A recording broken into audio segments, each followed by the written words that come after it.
Hi hello welcome to IS factor. നമ്മൾ UPSC 2025 പ്രിലിംസിൻ്റെ paper കഴിഞ്ഞു. നമ്മൾ ഈ ഫസ്റ്റ് ഇംപ്രഷൻ റെക്കോർഡ് ചെയ്തതിന് ശേഷം നമ്മുടെ ഒരു പേപ്പർ അനാലിസിസിലേക്ക് പോവുകയാണ്. സോ പാർട്ട് 1 ആണ്. നമ്മളിത് പാർട്ടായിട്ട് ചെയ്യാം. നമ്മളിത് ഓരോന്നായിട്ട് വായിച്ച് സോൾവ് ചെയ്യുന്നതേ ഉള്ളൂ. സോ ചില ക്വസ്റ്റ്യൻസിൽ എനിക്ക് തോന്നിയിട്ടുണ്ട് ഡിസ്പ്യൂട്ട് ഉണ്ട്, അല്ലെങ്കിൽ ചില ക്വസ്റ്റ്യൻസിൽ ഒരു സംശയമുണ്ട്.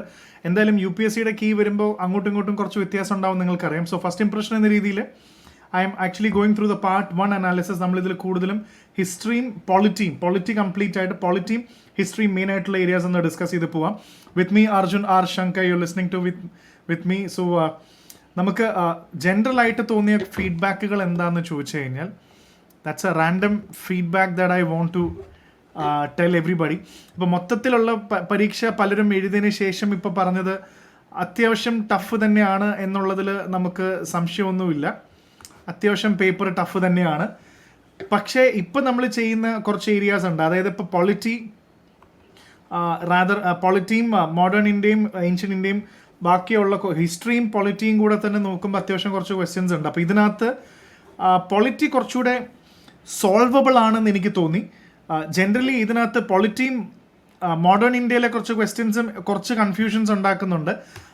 പൊളിറ്റി സോൾവബിൾ ആണ്. മോഡേൺ ഇന്ത്യയും കുറച്ച് നന്നായി പഠിച്ച ആൾക്കാർക്ക്, കാരണം നല്ല ക്ലാരിറ്റി ഉള്ള, ആസ് യൂഷ്വൽ എല്ലാ പ്രാവശ്യവും ഇങ്ങനെ തന്നെയാണ്, നല്ല ക്ലാരിറ്റി ഉള്ള ആൾക്കാർക്ക് മാത്രമേ ഇത് നന്നായി ചെയ്യാൻ പറ്റുള്ളൂ. പിന്നെ അതർ സൈഡ് നമ്മൾ ഡിസ്കസ് ചെയ്യുമ്പോൾ എൻവയോൺമെൻറ്റ് ആണെങ്കിൽ നമ്മൾ ഓൾറെഡി ഡിസ്കസ് ചെയ്തു.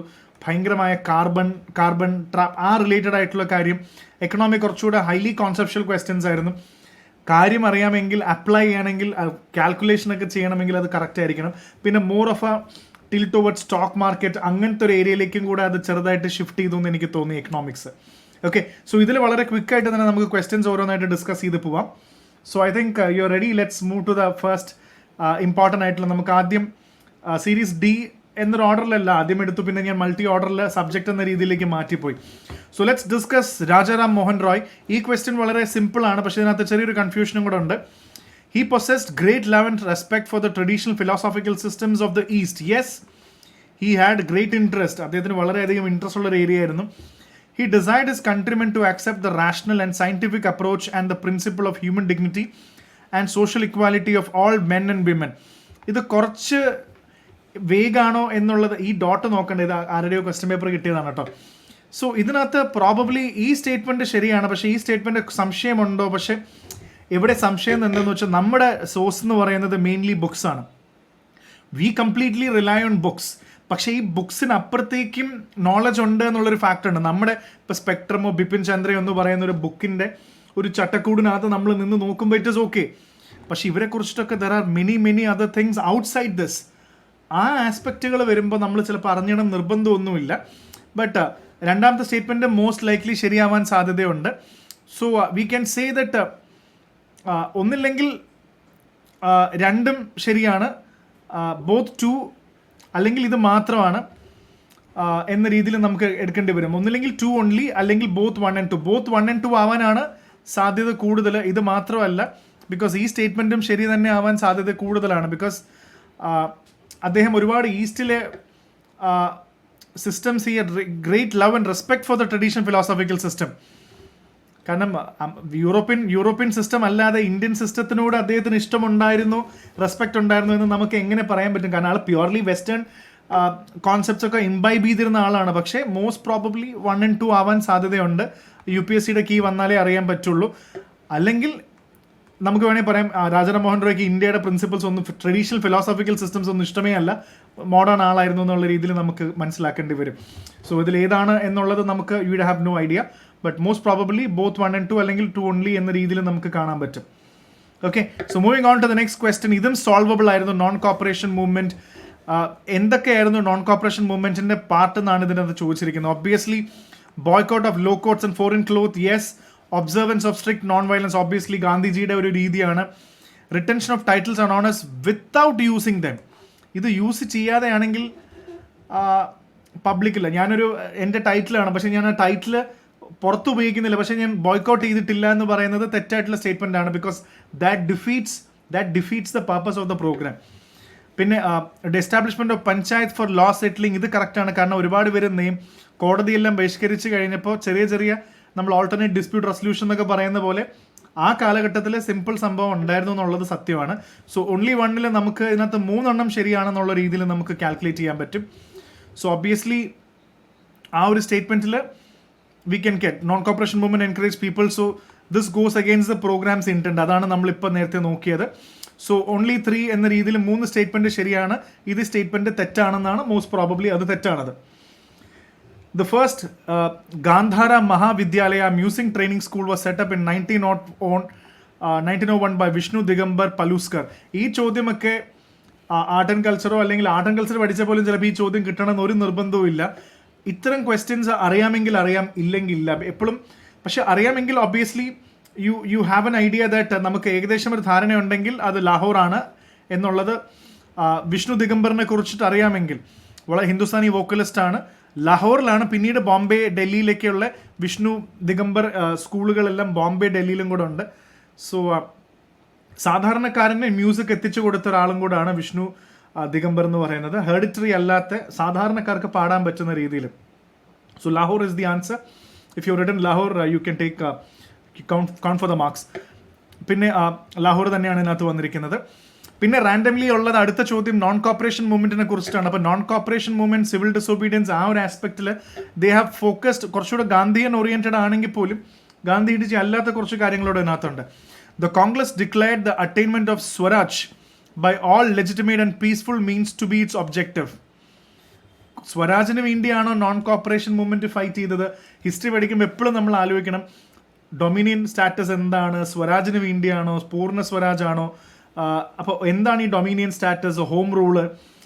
ഇന്ത്യക്കാർ ചോദിച്ചതല്ല ബ്രിട്ടീഷുകാർ പലപ്പോഴും കൊടുത്തിട്ടുള്ളത്. അപ്പോൾ ഈ ഒരു ഹിസ്റ്ററിയും കൂടെ ഇറ്റ്സ് വെരി ഇമ്പോർട്ടൻ്റ് ഉണ്ടോ. ആദ്യം ഇന്ത്യക്കാർ എന്ത് ചോദിച്ചു, 30-25 വർഷം കഴിയുമ്പോൾ അത് കൊടുക്കും. പുതിയ കാര്യം ചോദിക്കുമ്പോൾ പഴയത് കൊടുക്കും. അങ്ങനെ എന്താണ് സ്വരാജ് എന്ന് പറയുന്നത്? It was to be implemented in stages, non cooperation movement, with civil disobedience and non payment of taxes the next stage. Only if Swaraj did not come within a year and the government resorted to repression. നമ്മൾ സാധാരണ ബുക്കിനകത്ത് നിന്നുള്ള information ആണോ എന്ന് ചോദിച്ചാൽ, so Nagpur session 1920 the goal of attaining Swaraj by peaceful and legitimate means was formally adopted. അത് നാഗ്പൂർ സെഷനിൽ international Congress adopt ചെയ്തൊരു സെഷൻ തന്നെയാണ്.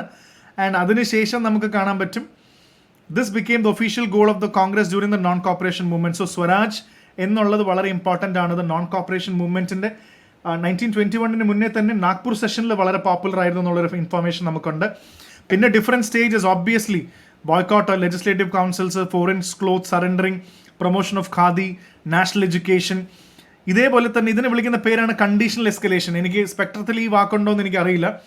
Swaraj was not achieved within 1 year and with the British use repression the movement would be escalated to include civil disobedience and non-payment. Conditional escalation, മര്യാദയ്ക്ക് ഇരുന്നില്ലെങ്കിൽ ഞങ്ങൾ escalate ചെയ്യും എന്ന് പറയുന്ന സംഭവമാണ്. അപ്പോൾ ഈ സ്റ്റേറ്റ്മെന്റ് ചിലപ്പോൾ അറിയണമെന്ന് നിർബന്ധമില്ല. ഞാൻ നേരത്തെ പറഞ്ഞ പോലെ ഒരു ബുക്കിൻ്റെ ഫ്രെയിം വർക്കിനകത്ത് നോക്കുമ്പോൾ ചിലപ്പോൾ ഇങ്ങനെയൊക്കെ ഉണ്ടോ അല്ലെങ്കിൽ ഈ സ്റ്റേറ്റ്മെൻറ്റ് നിങ്ങൾക്ക് അറിയാൻ ചാൻസ് ഇല്ല. സോ ഇത് കുറച്ച് ഡിഫിക്കൽട്ട് ആണെന്ന് എനിക്ക് തോന്നി. കാരണം നോർമൽ രീതിയിൽ പഠിച്ചാൽ ഇത് കിട്ടില്ല. കാരണം ഈ കണ്ടീഷണൽ എസ്കലേഷൻ എന്ന് പറയുന്ന കോൺസെപ്റ്റ് തന്നെ ഈ ഗാന്ധിജിയുടെ യങ് ഇന്ത്യയിലാണ് ഇത് പറഞ്ഞിരിക്കുന്നത്.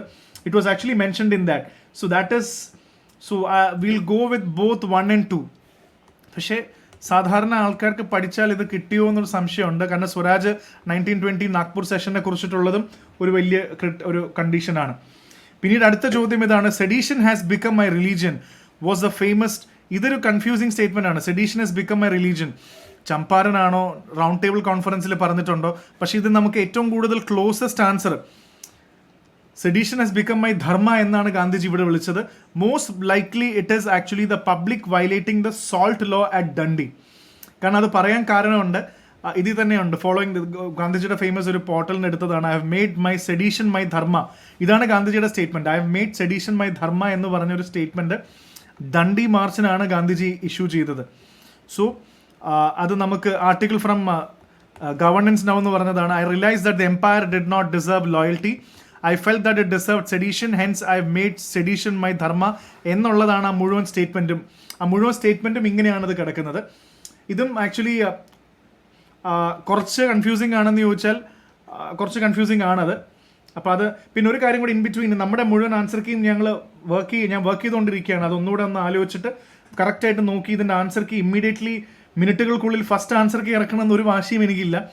വളരെ ഡീറ്റെയിൽഡ് ആയിട്ട് തന്നെ ഇതേപോലെ തന്നെ ആൻസർ കീ നമ്മൾ അയച്ചു തരാം. നമ്മുടെ ഈ വീഡിയോയിൽ തന്നെ നമ്മുടെ ടെലിഗ്രാം ചാനലുണ്ട്, IAS ഫാക്ടർ എന്ന് അടിച്ചാൽ നിങ്ങൾക്ക് നമ്മുടെ ടെലിഗ്രാം ചാനൽ കിട്ടും. അതിൽ ഞാൻ നമ്മുടെ ആൻസർ കീ അപ്ലോഡ് ചെയ്യുന്നതായിരിക്കും. Okay, so do check out ആ ടെലിഗ്രാം ചാനൽ IAS ഫാക്ടർ എന്ന് ടെലിഗ്രാമിൽ അടിച്ചാൽ നിങ്ങൾക്ക് നമ്മുടെ ചാനൽ കിട്ടും. The famous female figure known as dancing girl, ഇതൊക്കെ വളരെ സിമ്പിൾ അല്ലേ മോഹൻജൊദാരോയിൽ? Obviously was in bronze statue എന്നാണല്ലോ നമ്മൾ ഡാൻസിങ് ഗേളിനെ നമ്മൾ വിളിക്കുന്നത് തന്നെ. സോ അത് ഒബ്വിയസ്ലി അത് പ്രത്യേകിച്ച് നോക്കേണ്ട ആവശ്യമില്ല, അത് കറക്റ്റാണ്. Who provided legal defence to the people arrested in the aftermath of Chauri Chaura? ഇതൊരു കൺഫ്യൂസിങ് സ്റ്റേറ്റ്മെന്റ് ആണ്. കാരണം ഓബ്വിയസ്ലി മദൻ മോഹൻ മാളവിയ അറിയില്ലെങ്കില്ല ജിന്നയാണോ എന്നൊരു സംശയം. ഈ പേപ്പർ എഴുതിയിരിക്കുന്ന ആളും ജിന്നയാണ് മാർക്ക് ചെയ്തിരിക്കുന്നത്. കാരണം Jinnah has taken over very important cases in India. പക്ഷേ അൺഫോർച്ചുനേറ്റ്ലി ഇത് ജിന്നയല്ല. Madan Mohan Malaviya and his son Krishnakant Malaviya. Madan Mohan Malaviya എന്നുള്ളതാണ് അതിനും ഒരു കൃത്യമായ ആർട്ടിക്കിൾ ഞാൻ ഇതിനകത്ത് വെച്ചിട്ടുണ്ട്. Malavia once again donned his lawyer's robe in 1924 following the Chori Chora incident. A police station was burnt. ഇത് പിന്നെയും വക്കീൽ കോട്ട് ഇട്ടു എന്ന് പറയുന്ന ആർട്ടിക്കിളാണ് നമ്മൾ ഇതിനകത്ത് കാണുന്നത്. So the statement is correct. Madan Mohan Malaviya is the right answer. So അടുത്തത് Gandhiji who consistently opposed untouchability and appealed to its eradication from all, decided to include the implement of Harijan in his political and social program. Which one of the following events? ഇത് കഴിഞ്ഞതിന് ശേഷമാണ് ഗാന്ധിജി അത് ഒരു അൺടച്ചബിൾസിന് വേണ്ടി ഇരുന്നത്? Obviously it is the Poona pact. Gandhi Ambedkar ഡിബേറ്റിന് ശേഷം ഗാന്ധിജി ഫാസ്റ്റ് അൺടിൽ ഡെത്ത് വരെ ചെയ്തു. അംബേദ്കർ അവസാനം വഴങ്ങി കൊടുത്തിട്ടാണ് കമ്മ്യൂണൽ ഇലക്ടറേറ്റ്സും സെപ്പറേറ്റ് ഇലക്ടറേറ്റ്സും ഡിപ്രസ് ക്ലാസസിന് ഇലക്ടറേറ്റ്സിനൊക്കെ വേണ്ടി ചർച്ച ചെയ്ത് അവസാനം അത് വേണ്ടെന്ന്. അതിനുശേഷം ഗാന്ധിജി പ്രോ ദളിത്സ് എന്ന് കാണിക്കാൻ വേണ്ടിയാണ് അത് ചെയ്തത്. So Poona pact is the right answer. Depressed classes following the Poona pact of 1932 ശേഷമാണ്. സോ അടുത്തത് പൂന പാക്ട് തന്നെയാണ് നമ്മുടെ ആൻസർ എന്ന് പറയുന്നത്. Moving on, next is papaya pineapple guava. Which one of the following is introduced by Portuguese? ഇത് modern India തന്നെയാണ്. പക്ഷേ ഇത് മുമ്പ് പല രീതിയിൽ PYQ ചോദിച്ചിട്ടുണ്ട്. ഈ PYQ എന്ന് പറയുമ്പോൾ ഡു നോട്ട് ബിലീവ് ദറ്റ് 2011 തൊട്ടൊന്നല്ല ഞാൻ ഉദ്ദേശിക്കുന്നത്. UPSCയുടെ പഴയ ക്വസ്റ്റ്യൻസിൽ നോക്കിക്കഴിഞ്ഞാൽ ഇതിൽ സംശയം papaya pineapple the king of all fruits എന്ന് പറയും. ഈ പൈനാപ്പിൾ ഹിസ്റ്ററി കേരളത്തിലും വളരെ ഇമ്പോർട്ടൻ്റ് ആണ്. അപ്പോൾ ഈ പൈനാപ്പിൾ, ഈ പപ്പായ ഇതൊക്കെ വളരെ പോപ്പുലറാണ്. പക്ഷേ ഗുവ ഒരു സംശയമുണ്ട്. ഇതെല്ലാം കൊളംബിയൻ എക്സ്ചേഞ്ച് എന്ന് പറയുന്ന ഒരു എക്സ്ചേഞ്ച് അമേരിക്കയിലുള്ളതാണ്. ഇതെല്ലാം ഇങ്ങോട്ടേക്ക് കൊണ്ടുവന്നതാണ്.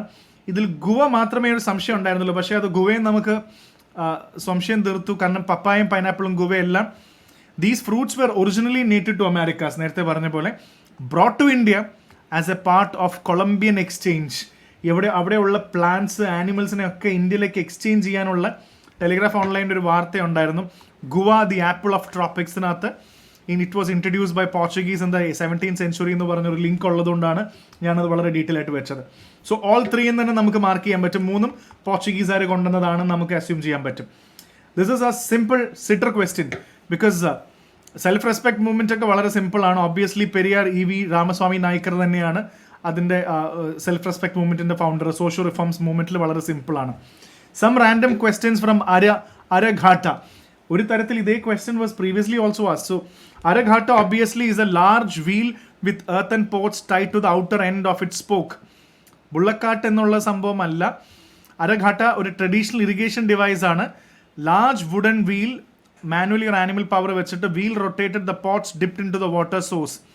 Early form of mechanical irrigation ആണ്. സോ അരഘാട്ട എന്ന് പറയുമ്പോൾ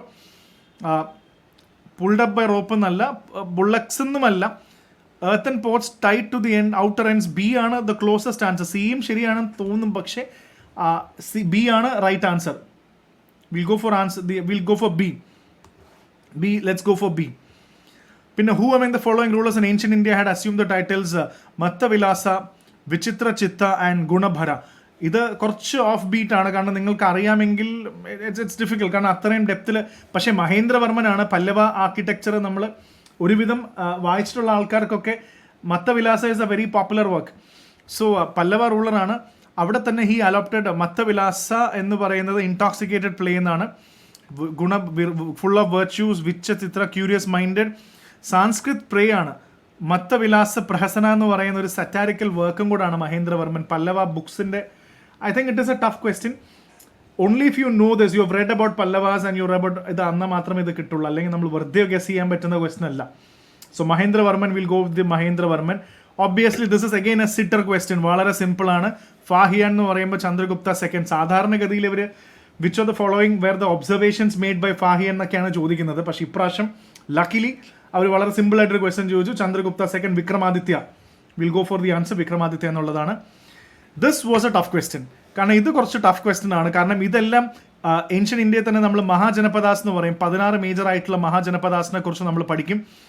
at least Mahajanapadas and capital cities വരെ പഠിക്കും. പക്ഷെ അതിൽ കൂടെ പോകുന്ന റിവർ എന്നുള്ളത് കുറച്ച് ഡിഫിക്കൽട്ട് ആയിട്ടുള്ള കാര്യമാണ്. ഇപ്പോൾ Asmaka is in modern day Maharashtra. So അത് ഗോദാവരി ആവാൻ ചാൻസ് ഹൈ ആണ്. സോ ഒബ്വിയസ്ലി അതൊരു ലോജിക്കൽ ഗസ് എടുത്തതാണ്. പക്ഷെ അപ്പോഴും ഇത് എലിമിനേറ്റ് ചെയ്യാൻ പാടാണ്. ഓൺലി 1 ഓൺലി 2 ഉള്ളതുകൊണ്ട് it is very difficult to eliminate. So അത് ഡിഫിക്കൽട്ടാണ്. ഇപ്പോൾ കാംബോജ എന്ന് പറയുന്ന region is in north west, നമ്മുടെ അഫ്ഗാനിസ്ഥാൻ ആ ഏരിയയാണ് കാംബോജ. അപ്പോൾ വിപ്പസ് എന്ന് പറയുന്നത് വേറൊന്നുമല്ല, ബിപ്പസ് എന്ന് പറയുന്നത് ഒബ്വിയസ്ലി ബിയസ് നദിയാണ്. പക്ഷെ അത് ഡയറക്ട്ലി കാംബോജയിൽ ഒഴുകുന്നുണ്ടോ എന്ന് ചോദിച്ചാൽ ആ റീജിയനിലെ കൂടെയൊക്കെ ഒബ്വിയസ്ലി ഇൻഡസിൻ്റെ ട്രിബ്യൂട്ടറി പോലെയാണ്. പക്ഷെ അവിടെ പോകുന്നുണ്ടോ എന്നുള്ളത് കൺഫ്യൂസിങ് ആണ്. I have A doubt. Avanti, definitely Avanti എന്ന് ഉദ്ദേശിക്കുന്നത് ഉജ്ജയിൻ, മധ്യപ്രദേശ് ഉജ്ജയിൻ സ്ഥലമാണ്. മഹാനദി എന്ന് പറയുന്നത് ഒബ്വിയസ്ലി ഛത്തീസ്ഗഡ് ഒഡീഷ റീജിയനിലാണ്. അപ്പോൾ ഇതൊരിക്കലും ഇതാവാൻ സാധ്യതയില്ല. ബിപ്പസിൻ്റെ കാര്യം സംശയമാണ്. കോസല ഒബ്വിയസ്ലി രാമായണം സ്ഥലം, നമുക്ക് കോസല സരയൂ നദി ഒഴുകുന്നുള്ള കാര്യം നമുക്ക് 100% ഉറപ്പാണ്. സോ ഇങ്ങനെ ഒരു ലോജിക്കൽ ഗസ് ഇതിനകത്ത് എടുക്കാൻ പറ്റുള്ളൂ. അല്ലാതെ ഇത് it was a tough question. Obviously it was a tough question, but will go with only 2. കാരണം ഗോദാവരി സരയൂ എന്തായാലും ഉണ്ട്. കാംബോജയും ബിപ്പസിൻ്റെയും കാര്യം എനിക്കറിയില്ല. ഡയറക്ട്ലി കാംബോജയിലൂടെ ഒഴുകുന്നില്ല എന്നാണ് ഞാൻ മനസ്സിലാക്കുന്നത്. ഇനി ആ വഴി കൂടെ എങ്ങാനും പോയിട്ട് റീജിയൻ, ഇവിടെ ചോദ്യത്തിൻ്റെ പ്രശ്നം ആ റീജിയൻ എന്ന് പറയുന്നതാണ്.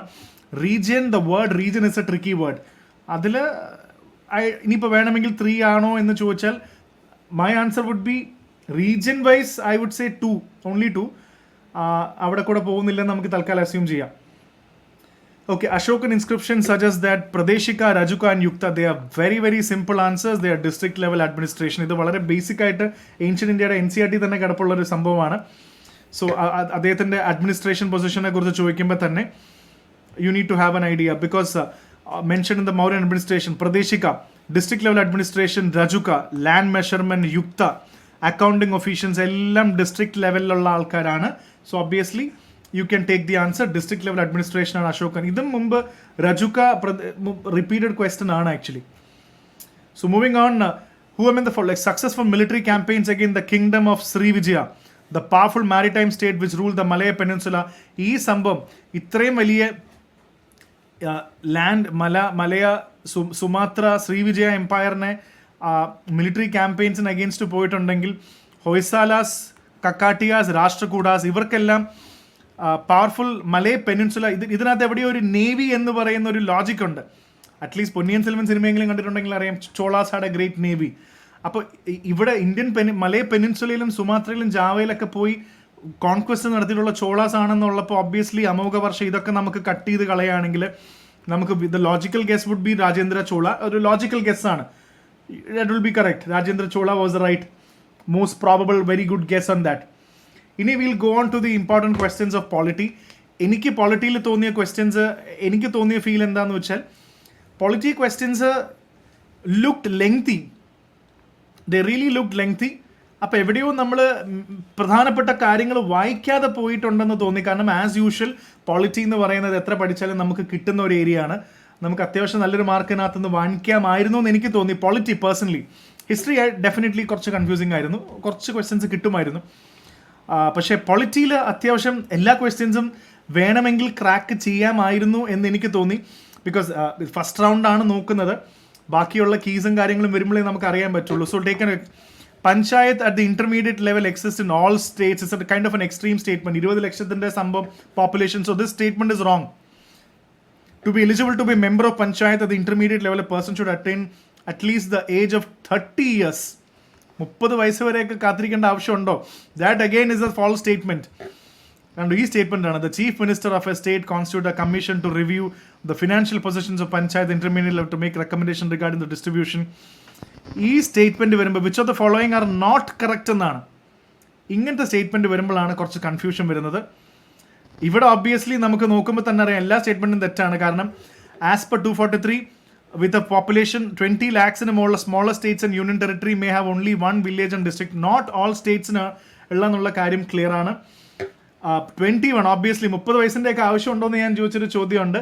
അവസാനത്തെ സ്റ്റേറ്റ്മെന്റ് നോക്കിക്കഴിഞ്ഞാൽ you can say governor of a state constitutes states finance commission every 5 years to review the panchayat position.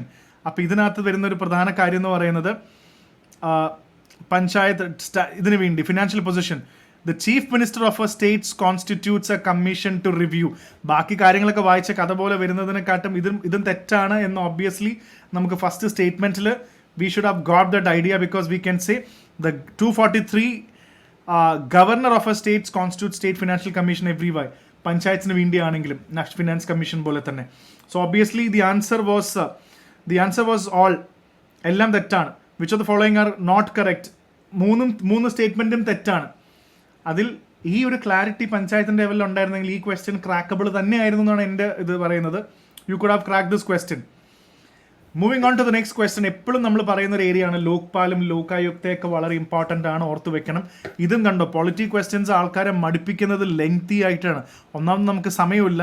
അപ്പോൾ ഈ ലെങ്തി ഇതിൽ നമുക്ക് ക്വസ്റ്റ്യൻ വായിക്കാൻ മടുത്തിട്ട് ഡിസ്ട്രാക്ട് ആയി പോകും. നമ്മൾ ഡിസ്ട്രാക്ഷൻ വളരെ ഹൈ ആണ്. The power of Lokpal applies to public servants of India, but not to the Indian public servants posted outside India. That's a very wrong statement. See, what does that it has to do with the statements അല്ലെങ്കിൽ people outside India. It's a wrong statement. അപ്പോൾ ഇത് തെറ്റാണ്. അങ്ങനെ ഒരു സംഭവമില്ല. The chairperson or member shall not be a member of the parliament or a member of the legislature of union, state, territory, and only the chief justice of India, whether incumbent or retired, has to be its chairperson. ഇത് ഇങ്ങനത്തെ ക്വസ്റ്റ്യനൊക്കെ വരുമ്പോഴാണ് ഇത് polity കുറേ സംഭവമുണ്ട്. അടുത്ത question, chairperson or a member shall not be a person of less than 45 years of an age. ഇത് ഫാക്റ്റാണ്. 45 വയസ്സ്, യെസ്. 1 ഉള്ളതെല്ലാം തെറ്റാണ്. അപ്പോൾ നമുക്ക് വേണമെങ്കിൽ എലിമിനേറ്റ് ചെയ്ത് നോക്കിയാലോ. 1 ഉള്ളതെല്ലാം തെറ്റാണ്. ഒബ്വിയസ്ലി 3 ഉള്ളതൊന്നും തെറ്റല്ല.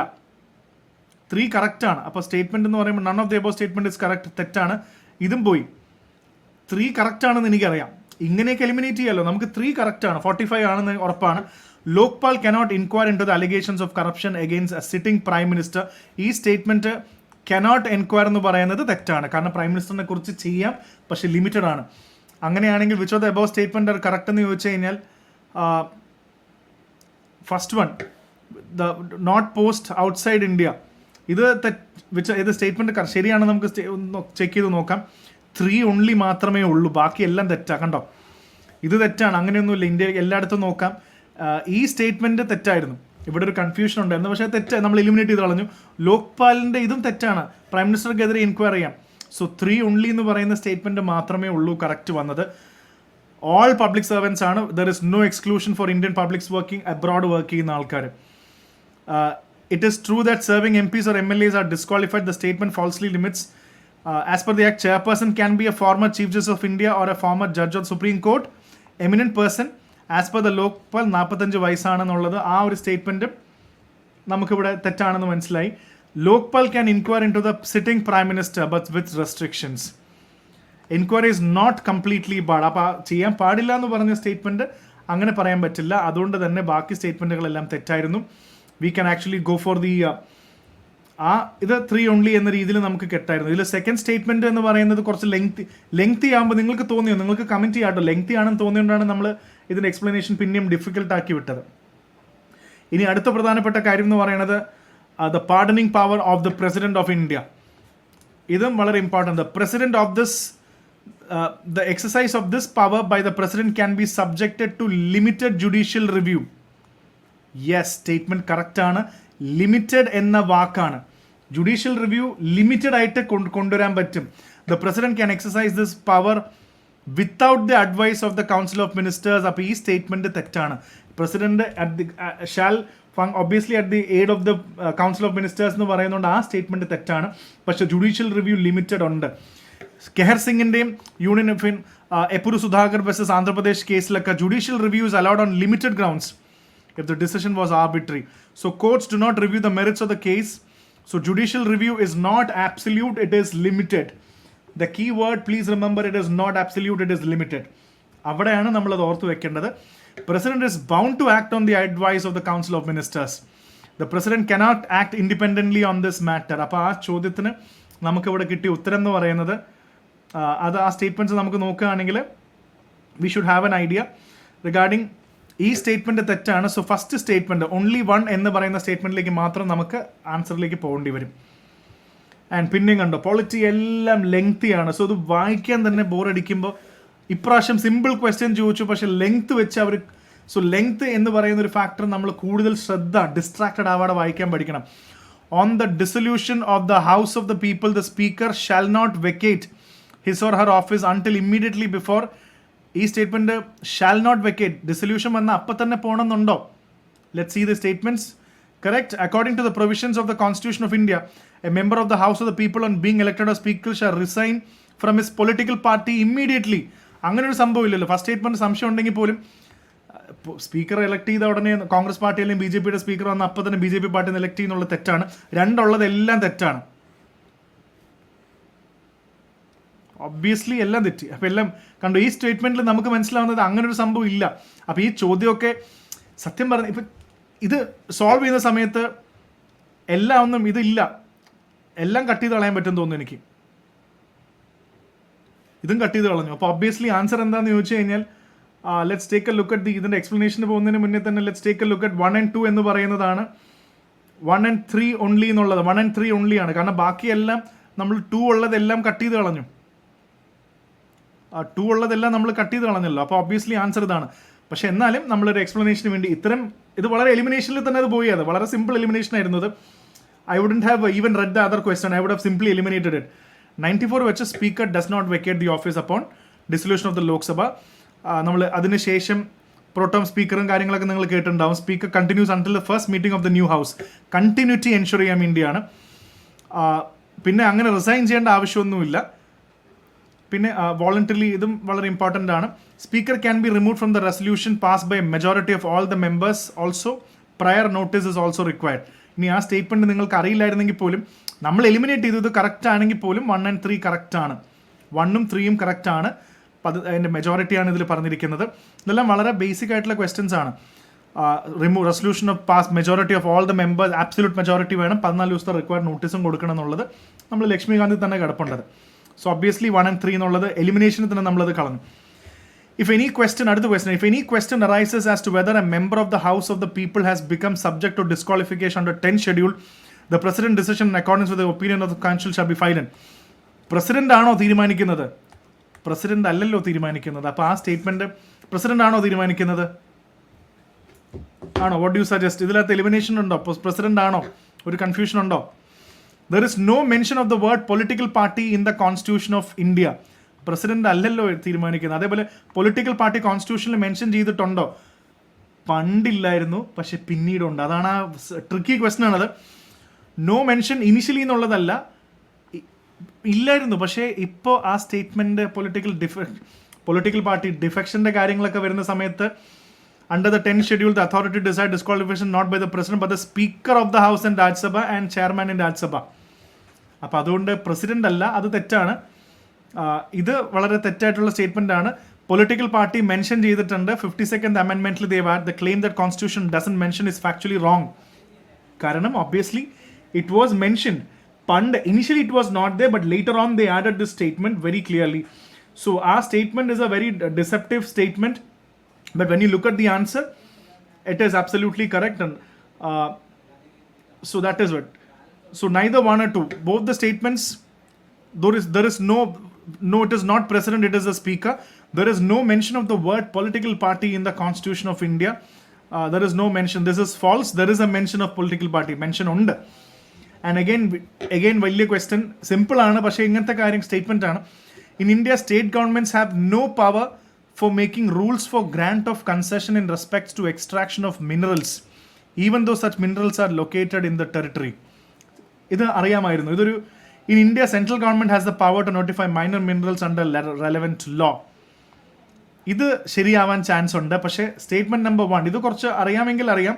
സ്റ്റേറ്റ്മെന്റ് 1 ഫാക്ച്വലി ഇൻകറക്റ്റ് ആണ്. As per the mines and MMRDR, the minor minerals like sand, clay, limestone are under the jurisdiction of state governments. State governments have the power to frame rules regarding concession. So state government has no power എന്ന് പറയുന്നത് തെറ്റാണ്. Because ഇവിടെ നമുക്ക് obviously തെറ്റാണ്. പക്ഷേ definitely you have the other side. The central government has the power to define and notify what constitutes a minor mineral. So obviously the answer would have been, our answer in this case would have been e statement factually tettana. So statement 1 is not correct, but statement 2 is correct. So we'll go with D. Namukku D enna answer like povam. Statement 1 is false, and the second statement, yes, central government has the power to notify a mineral under the laws. We'll go with that. Okay, so let's take that answer. And moving on, this is also a very simple question. An ordinance can amend any central act. What do you think? An ordinance can abridge a fundamental right. Anna pinna kollalo. Obviously, in most of the cases, ordinance can amend any central act. An ordinance can come into effect from a back date. Retrospective effectly varunnu ennaanu choദിച്ചത്. Yes, obviously. Ni idonnum illa. Second one, an ordinance can abridge a fundamental right. Angana pinna angane oru fundamental right eduthu kalayan pattu. So I would strongly suggest I'll cut off 2. Wherever I'll cut off 2. So obviously my answer was 1 and 3. ഇതൊക്കെ വളരെ simple ആയിട്ട് തന്നെ എടുക്കാവുന്ന question. I'll cut off 2 because statement 2 is a extreme statement. അങ്ങനെ വരില്ല. President can promulgate an ordinance when parliament is not in session, has the same force, therefore it can amend any central act just like a regular law. അതാണ് ordinance എന്ന് പറയുന്നത്. Ordinance fundamental rights എടുത്ത് കളയാൻ പറ്റില്ല, അത് obvious ആണ്. And retrospective effect ഉണ്ട്. So obviously അങ്ങനെ ഒരു സ്റ്റേറ്റ്മെന്റ് ഉള്ളതുകൊണ്ട് തന്നെ ഞാൻ ഓൾറെഡി 2 വെച്ച് കട്ട് ചെയ്ത് കളഞ്ഞു. So my answer was already 1 and 3. Immediately തന്നെ ഇതിൻ്റെ ഉത്തരം എനിക്ക് അപ്പം തന്നെ കിട്ടി. ആൻഡ് നെക്സ്റ്റ് ഇസ്, ഇതും ഒരു ബേസിക് സംഭവമാണ്, പക്ഷേ ഇതിനകത്ത് കുറച്ച് സ്ട്രാറ്റജിയും കുറച്ച് ട്രിക്ക് ഇതിനകത്തുണ്ട്. How many of the above pairs are correctly matched? Arunachal Pradesh, the capital is named after a fort. Yes, Itanagar എന്ന് പറയുന്ന ഫോർട്ടാണ്. And has 2 national parks. അങ്ങനെയൊക്കെ ചോദിച്ചു കഴിഞ്ഞാൽ ബുദ്ധിമുട്ടാവും. Came into effect in the Constitutional Amendment Act, Nagaland, Tripura. Part C state ആണെന്ന് ചോദിച്ചാൽ Tripura was a Part C state. നിങ്ങൾ വായിച്ചിട്ടുണ്ടെങ്കിൽ അറിയാൻ പറ്റും. So it is named after Ita Fort. It is Arunachal Pradesh has the Namdhapa National Park and Mauling National Park. ഇത് ഞാനും എനിക്ക് പെട്ടെന്ന് solve ചെയ്ത സമയത്ത് എത്ര പാർക്ക് ഉണ്ടെന്ന് എനിക്ക് അറിയില്ലായിരുന്നു. ഒരു കാര്യം കൂടെ മനസ്സിലാക്കാം, ഇത് ഇപ്പോൾ ഇരുന്ന് പറയുമ്പോൾ വളരെ എളുപ്പത്തിൽ പറയുന്ന പോലെയല്ല. നമ്മൾ അവിടെ ഇരുന്ന് എഴുതുമ്പോൾ നിങ്ങൾ ഫേസ് ചെയ്ത എല്ലാ പ്രശ്നവും എനിക്കും തോന്നും. പക്ഷേ ഡെഫിനറ്റ്ലി നമ്മളെപ്പോഴും ഒരു ആസ്പിരൻ്റെ ഷൂസിൽ നിന്നിട്ട് വേണം ഇത് ആലോചിക്കാൻ. അപ്പോൾ ഇങ്ങനെ പറയുമ്പോൾ രസമുണ്ട്, പക്ഷേ ആ സമയത്ത് എഴുതുമ്പോൾ ഇത് ഓർമ്മ വരിക എന്നുള്ളത് ഇമ്പോർട്ടൻ്റ് ആണ്. നാഷണൽ പാർക്ക് നംധാപ്പ ഓർമ്മയുണ്ടായിരുന്നു, പക്ഷേ I had no idea about Mouling national park. So അത് പക്ഷേ കറക്റ്റാണത്. Nagaland became a state. Constitutional amendment act 1962 തന്നെയാണ് പറയുന്നത്.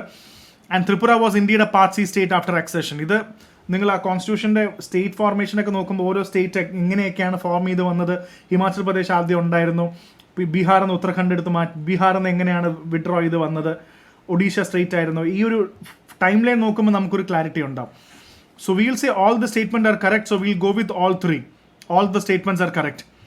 This is very simple question. With the reference to India, ഇത് വളരെ പെട്ടെന്ന് തന്നെ ചെയ്യായിരുന്നു. Interstate which provisions of the constitution ഏതാണെന്ന് ചോദിച്ചാൽ obviously we would have marked option 1. Interstate council കോൺസ്റ്റിറ്റ്യൂഷനിലാണ്. നാഷണൽ സെക്യൂരിറ്റി കൗൺസിലും സോണൽ കൗൺസിലൊന്നും കോൺസ്റ്റിറ്റ്യൂഷനിൽ പറയുന്നില്ല. So if there was an elimination, ഇല്ല, all 3 ഇത് എലിമിനേറ്റ് ചെയ്യാൻ പാടായിരുന്നു. ഇറ്റ് ഈസ് കോൺസ്റ്റിറ്റ്യൂഷനിൽ 263 കോൺസ്റ്റിറ്റ്യൂഷനിൽ പറയുന്നുണ്ട്. And obviously national security council it is not a constitutional body. 98 executive order ആണ്. Zonal councils is not a constitution body. There are 5 zonal councils: North, South, East, West, Central. Union Home Minister head ചെയ്യുന്നതാണ്. So this is all basic question. We'll go with 1. That was pretty obvious.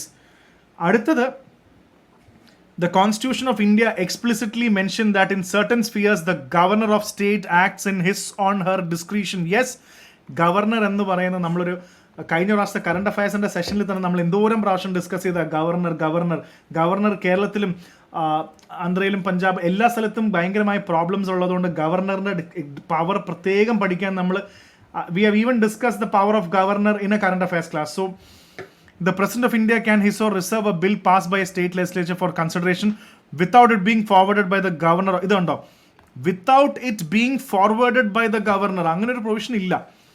If he has to make a decision, the governor of the state has to forward it. So obviously statement 2 is wrong.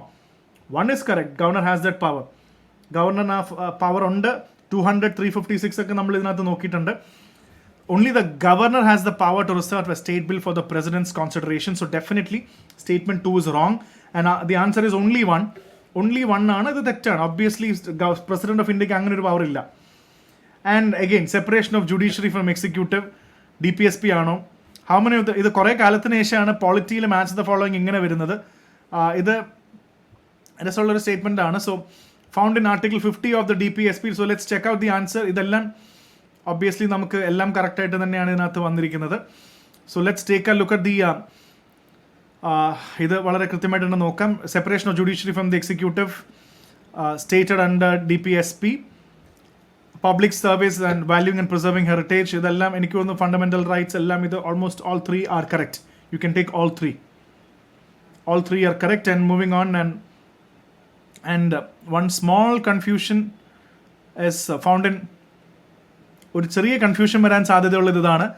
Found in 50 of the DPSP, it directs the state to separate the judiciary from the executive and public sphere. ഇത് കാണുമ്പോൾ നിങ്ങൾ ചിലപ്പോൾ confusing ആണെന്ന് വിചാരിക്കുകയൊന്നും വേണ്ട. അത് 50 പറഞ്ഞിട്ടുണ്ട്, അതുകൊണ്ടാണ് അത് എടുത്ത് എഴുതിയത്. 2 ഒക്കെയാണ്. 3 എന്ന് പറയുന്നത് കുട്ടികളുടെ കാര്യമാണ് പറയുന്നത്. 1 ഒരു സംശയമുള്ള ആൾക്കാരുണ്ടായിരിക്കും, പക്ഷേ 50 അത് സ്റ്റേറ്റ് ചെയ്യുന്നുണ്ട്. അത് ഒബ്വിയസ് ആയിട്ടാണ് ഞാനത് എക്സ്പ്ലെയിൻ ചെയ്യാതെ പോയത്. 2 and 3 is more than fine. You could have easily solved that. Okay, that is it. And moving on, with reference to the Constitution of India, if an area of a state is declared as scheduled area under Article 5th, ഏതൊക്കെയാണ്? The state government loses its executive power in such areas and local body assumes the total administration. അതെങ്ങനെ സംഭവിക്കുന്നത്? Local body assumes the administration എന്ന് ചോദിച്ചാൽ അത് അപ്പം തന്നെ അവിടെ പോയി. So the union government can take over the total administration of such areas under special circumstance on the recommendation of government. Union government ആണോ ഏറ്റെടുക്കുന്നത്? അത് വളരെ ശ്രദ്ധിച്ച് വായിക്കുക. State government does not lose the power. The governor has powers to modify the area. So obviously the union government does not take over. The administration remains with the state through the governor submit special report to the president. So control government ആണ് recommendation base ചെയ്യുന്നത്. So ഓർത്ത് വയ്ക്കുക, the local body assumes total administration എന്ന് പറയുന്ന സംഭവം തെറ്റാണ്. Local bodies do not assume total control with modifications by governor. So അത് തെറ്റായ സ്റ്റേറ്റ്മെൻ്റ് ആണ്. അങ്ങനെ ടോട്ടൽ ഇതൊന്നും ഇല്ല, അങ്ങനെ ഒരു പവർ അതിനകത്ത് പറയുന്നില്ല എന്നുള്ളതാണ് നമുക്ക് ഇതിനകത്ത് മെയിനായിട്ട് മനസ്സിലാവുന്നത്. Okay, so that was the answer. So our answer would has, ഈ രണ്ട് സ്റ്റേറ്റ്മെൻറ്റും തെറ്റാണ്. Our answer would be neither 1 or 2. We'll go with answer D. Okay, so that was the answer. And consider the following statement under list. ഇത് ഒരു ചോദ്യം, 3 conditions ആണ്. For a constitutional amendment with respect to which of the following? Ratification by the legislatures of not less than 1/2. So 1/2 എന്ന് പറയുന്ന സംഭവം of the states is required before presenting the bill to the president of India for assent. Constitutional amendment ആണ്. Constitutional amendment with respect to which of the above? Ratification by the legislatures of not less than 1/2 of the states is required before presenting the bill. 7th schedule, union list കാര്യം ഉണ്ടോ? Extent of the conditions. So obviously 7th schedule, executive power of a state, conditions of the governor's office. ഇതൊരു confusion ഉള്ള statement അല്ലേ? ഇതൊരു confusing ഉള്ള statement ആണെന്ന് തോന്നുന്നു. അപ്പോൾ 3 കണ്ടീഷൻസ് ഓഫ് ഗവർണേഴ്സ് ഓഫീസ് വയ്ക്കുമ്പോൾ 3 വെച്ചിട്ട് ഒബ്വിയസ്ലി 1 and 2 കട്ട് ചെയ്ത് കളഞ്ഞാൽ ബാക്കി കൺഫ്യൂഷൻ ഉണ്ടാവും. പക്ഷേ ഗവർണേഴ്സ് ഓഫീസ് എന്ന് പറയുന്നത് 1/2 ഓഫ്, അതായത് ഗവർണറിൻ്റെ ഓഫീസൊക്കെ എന്തിനാ 1/2 ഓഫ് ദ സ്റ്റേറ്റ് ലെജിസ്ലേച്ചേഴ്സ് ഒക്കെ റാറ്റിഫൈ ചെയ്യേണ്ട ആവശ്യമുണ്ടോ? ബാക്കി സംശയം തോന്നാം. പക്ഷേ 3 തെറ്റാണെന്ന് തോന്നിയാൽ കട്ട് ചെയ്ത് കഴിഞ്ഞാൽ ഓബ്വിയസ്ലി 1 ആവും. നമുക്ക് എടുത്ത് നോക്കാം. സോ എക്സ്പ്ലിസിറ്റ്ലി 368 പറയുന്നുണ്ട് any changes to the union list half of the states വേണമെന്നറിയാം. അതേപോലെ തന്നെ any amendment affecting the distribution of executive power centre and state requires ഇത് വേണമെന്നറിയാം. Obviously, the conditions of governor's office is not mentioned in 368. It can be ഇത് പാർലമെന്റിനും സ്റ്റേറ്റിൽ ഇതൊക്കെ തീരുമാനിക്കാവുന്ന കാര്യങ്ങളാണ്. അപ്പോൾ ആ 3rd സ്റ്റേറ്റ്മെന്റ് വെച്ചിട്ട് I could have easily cut down everywhere 3rd ഉള്ളതെല്ലാം കട്ട് ചെയ്ത് കളയായിരുന്നു. സോ അതാണ് അതിൻ്റെ പ്രധാനപ്പെട്ട ആൻസർ എന്ന് പറയുന്നത്. ഇനിയും ഗവർണർ തന്നെയാണ്. The governor of a state is not answerable to any court for the exercise and performance of the powers or duties of his office. ഇത് ഇവോൾവിംഗ് ആണ് സത്യം പറഞ്ഞാൽ. ഒരു കോടതിയോടും ഗവർണർ ലയബിൾ അല്ല. Performance answer to any court for the exercise and performance of the powers and duties. അത് വളരെ key ആണ്. ഇത് റിവോൾവിംഗ് ഡിസിഷൻ കൂടെ സുപ്രീം കോർട്ടിലും എനിക്ക് തോന്നുന്നു. I think there are cases which are going on. No criminal proceeding shall be instituted against the continued during his term. ഇത് കറക്റ്റാണ്. ക്രിമിനൽ പ്രൊസീജിയേഴ്സ് പാടില്ല. സിവിൽ പറ്റും. Members of state legislature are not liable to any proceedings in any court respect said within the house. Are not liable to any proceedings in any court respect to anything said within the house. With said in respect of anything said within the house.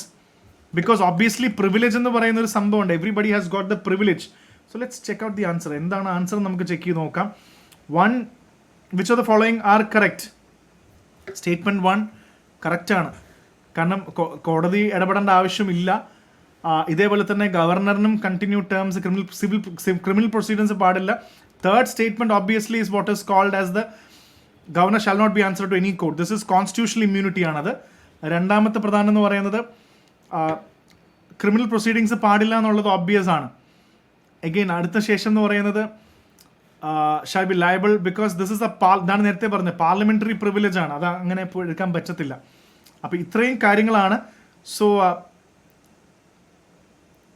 ഇത്രയും major ആയിട്ടുള്ള കാര്യങ്ങളാണ് നമ്മൾ ബാക്കി എനിക്ക് തോന്നുന്നു ബാക്കി അടുത്ത ടോപ്പിക്സുകൾ ഇത്രയും ഡെപ്തിൽ തന്നെ ഞാൻ പറ്റുന്ന പോലെ മാക്സിമം ഡിസ്കസ് ചെയ്യാം. So immediately wait for the other videos. I will upload the other videos very soon. So do subscribe to IAS Factor and let us know എങ്ങനെയുണ്ട്. ഞാൻ ഡീറ്റെയിൽ ആൻസർ കീ ഇതേപോലെ തന്നെ ആൻസർ കീ കൃത്യമായിട്ടുള്ളത് ഗ്രൂപ്പിൽ നമ്മുടെ Telegram ചാനലിൽ ഇടുന്നതാണ്. Please go through that. Okay, take care. Thank you so much.